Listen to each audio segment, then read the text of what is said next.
Happy New Year to everyone, 2023. This is starting for the dual snorkel air cleaner that I'm going to build for this. I've never done this before, and I don't know exactly how I'm going to do this correctly, but this is what I'm just gonna trial and error.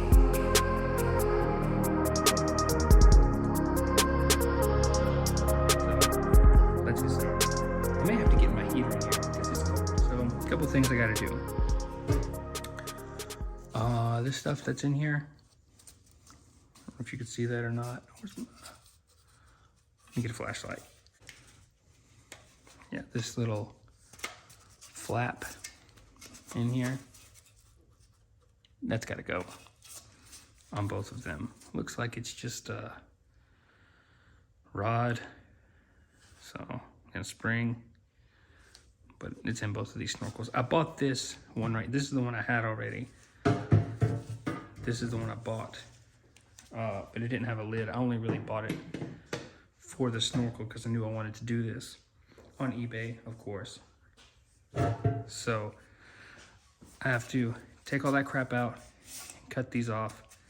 The bottom is flush, I believe is what I'm going to do. I might get, if I can find some thin tubing that's this size. What is that about?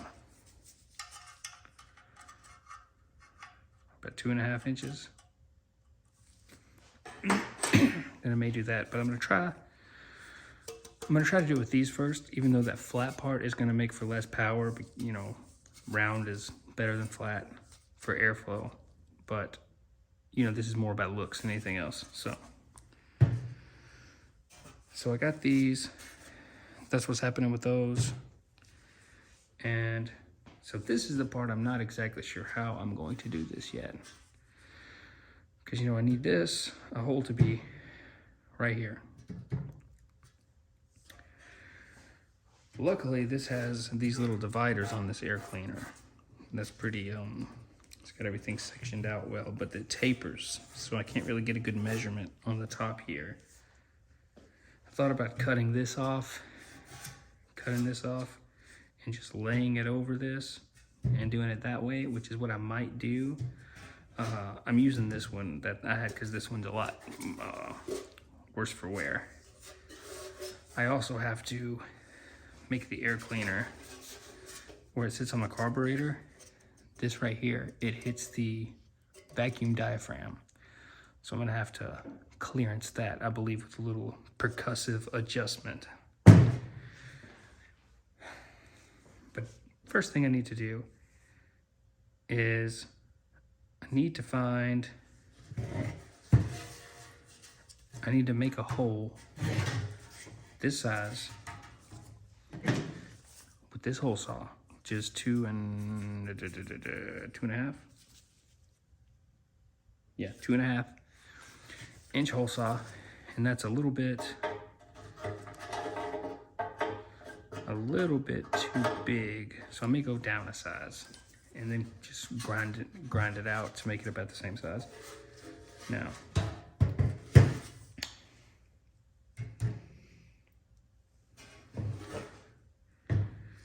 I can measure all this. So I've measured this right here, and some people may not like this, but I measured it in millimeters, 68 millimeters. So I prefer to measure things in millimeters. You know, some things I kind of depends on what I'm measuring and where it's at, but I'm pretty sure I got 60. That's a 67. I'm pretty sure. Yeah. So, can you see that? So that's 68 millimeters, basically. So half of 68 is what, 34? So we need to figure out how we can get a 68 millimeter hole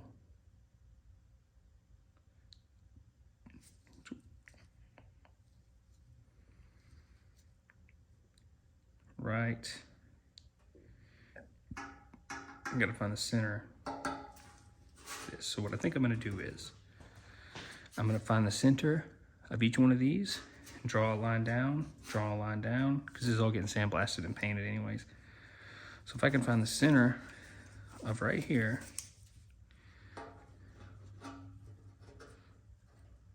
so this is gonna be tough to measure, 18 millimeters wide. It's probably more like 3/4 of an inch, given the year and everything like that. So let's just see if we go to 3/4.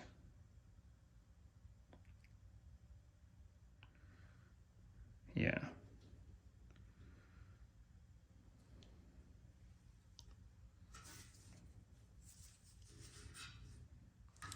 So this is what I'm gonna do. I'm gonna set this ruler right against here, square against that. Pretty sure we're square right there. And I'm gonna draw a line down there.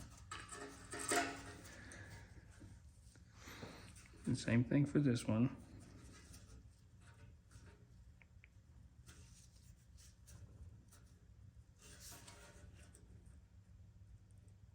I really need this to be as close as possible to perfectly in the center of this, so it will look right when it's on the car.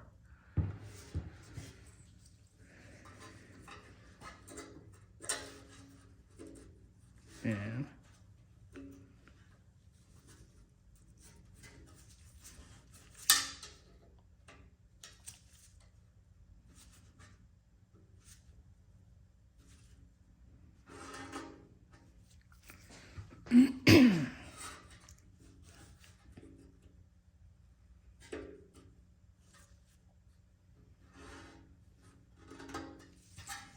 so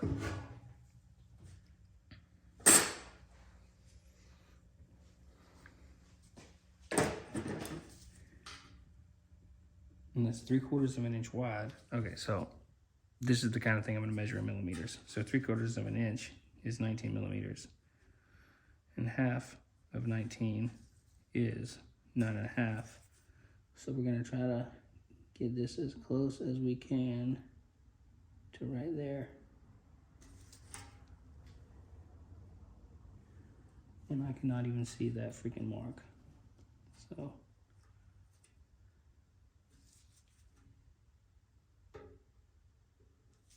there we go. Then I'll make another one. Down here, try to stay square with that line.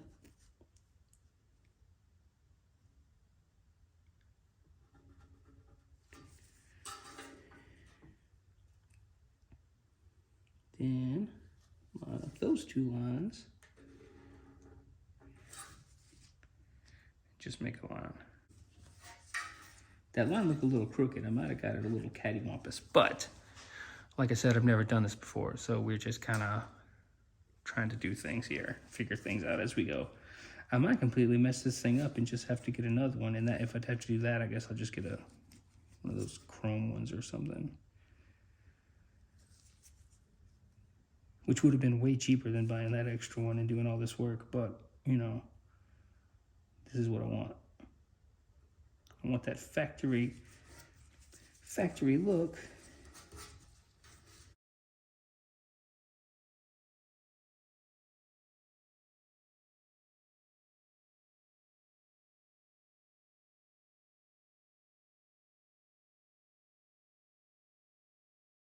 Yeah, just in case anyone wants to know, that's just a Sharpie ultra fine retractable.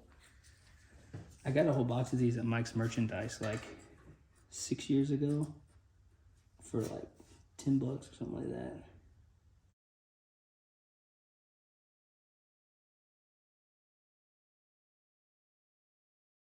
What I'm trying to do here, I think it's gonna be fun.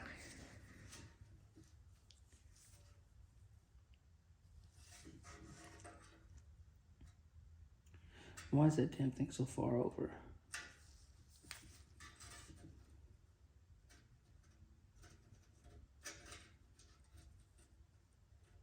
And so this I'm gonna measure in inches because it goes right up to 2 inches. So we're gonna measure it right here at 1 inch.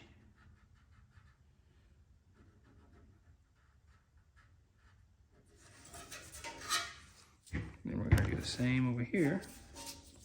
2 inches, so at 1 inch, we're gonna like that and see. Now that is our reference point, our 2 reference points. So we're gonna find the center of that. So that should be, you know, pretty close to the center of these 2 grooves and the center of this. So now we need to measure from here to here and see where the center of that is, because that's gonna be where we start our pilot hole for our hole saw. That's the plan. But this ruler isn't long enough, so you know what I have to get? That's right, something else. I'm gonna try to just use this tape measure. See if this tape measure will get it where it needs to be. And that's not gonna work. I'm gonna try to use my 8-inch calipers again, because I think that is gonna be, I don't think that's 8 inches. If this doesn't work, I'll have to get a tailor's tape, which I do have, but I don't wanna go get it. This is just handier. Why are you blinking? Why is it blinking at me? Does it need a battery? Probably. Maybe it'll stop blinking.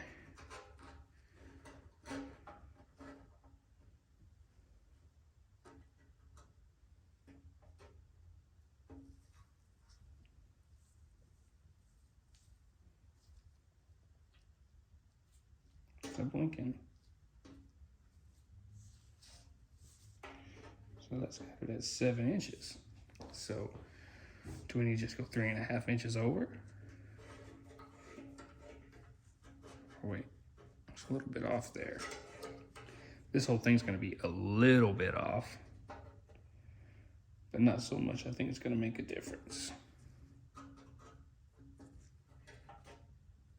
Yeah, 7 inches.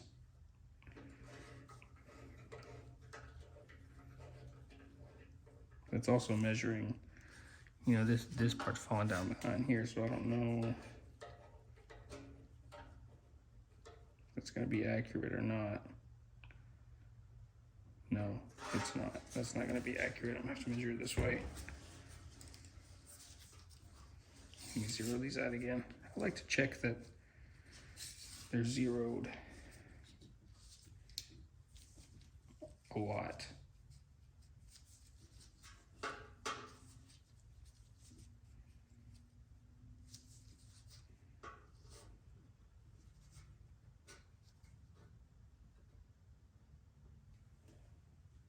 No, that says 7 inches. That cannot be right.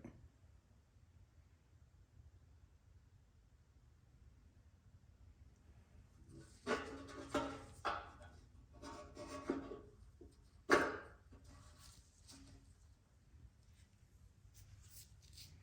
think that is right. Okay, so I don't know. I don't know what the deal is, because this looks about 3.5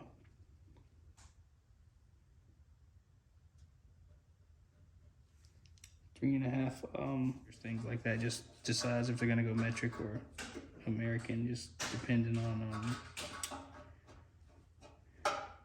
what they're measuring.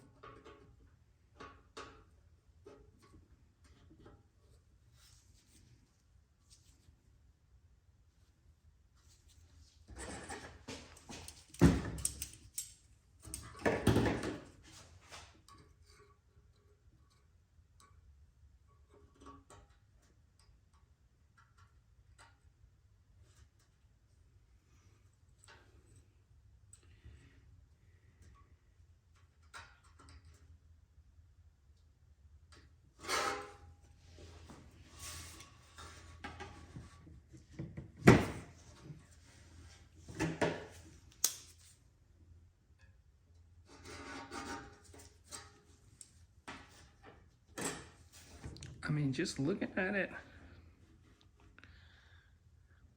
You may not can see this line. I'll just hold this pin up here.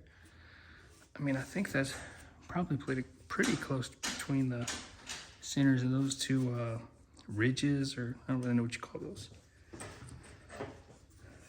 So now all I gotta do is get the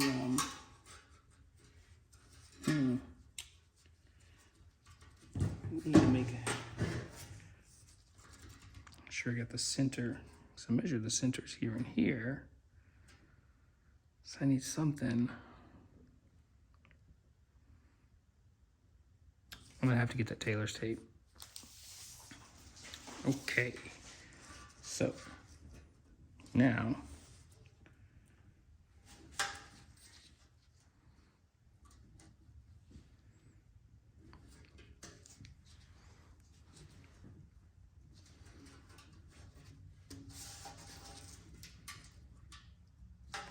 and maybe that's not quite 3.5, but it's pretty freaking close. Close enough for me, and also this thing was all bunched up, so who knows how accurate it is. But as long as we can reference these two middle parts here. So I'm trying to measure the middle, or the center, this way.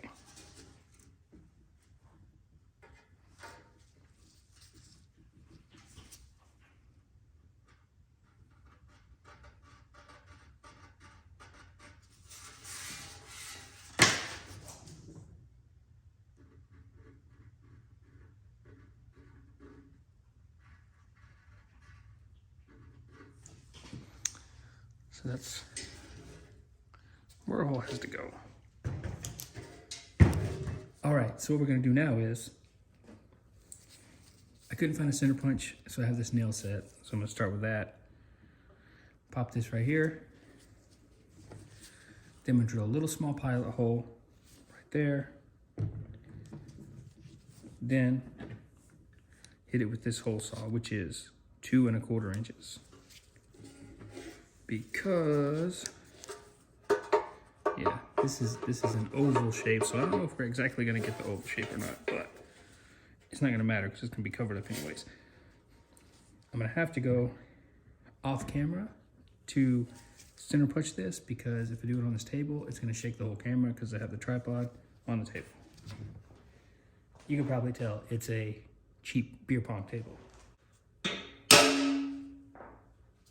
This metal's so thin that kind of just like dented it in. I also realized I call this a beer pong table. I don't even know what else you call these tables. Just a fold out table? Yeah, there it is.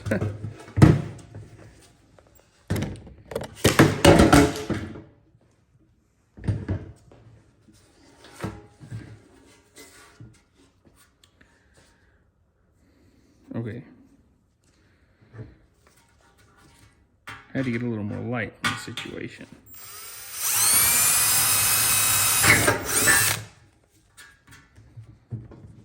There's my little pilot hole. That's a little hole, guys. That's excuse me. That's 5/64. I have to do it over here so I don't mess up the table. Or the camera, I mean.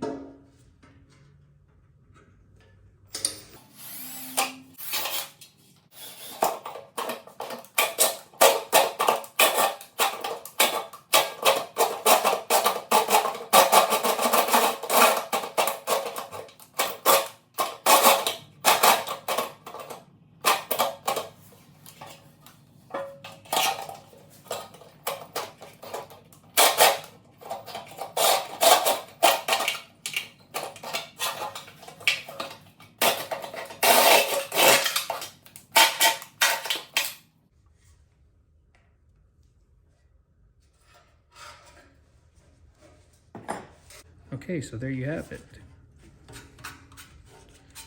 You know, I really didn't account too much for the curvature here when I was going on my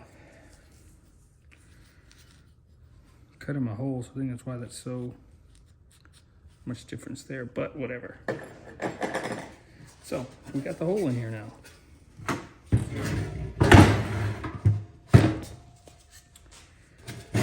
was really hoping to do this all in one video, but as you can see, this is way too long already. I don't like to have my videos more than 10 minutes, to be honest with you. I'm gonna have to break that rule on this one, and this is gonna have to be multiple parts. Move that out of the way.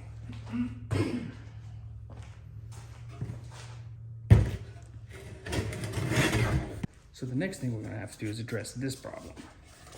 So this one is gonna sit right here, like that.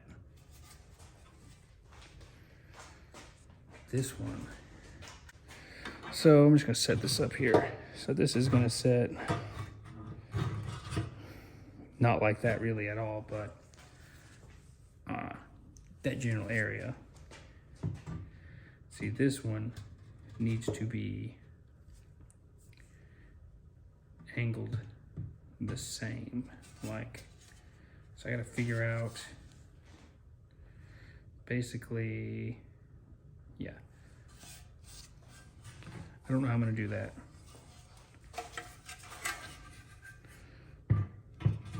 But it's angled out, so I think what I'm gonna have to do is cut this down and rotate it completely 180 degrees to make it mirrored of the other side. That's what I'm thinking.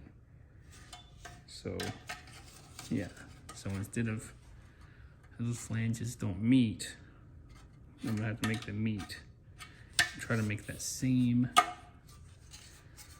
match with the other, basically 180 degrees. This has got to flip 180 degrees on this flange. Then I should be able to get, because if I don't do that, then it would be like this, and that's stupid. That looks really stupid. So that's what's next.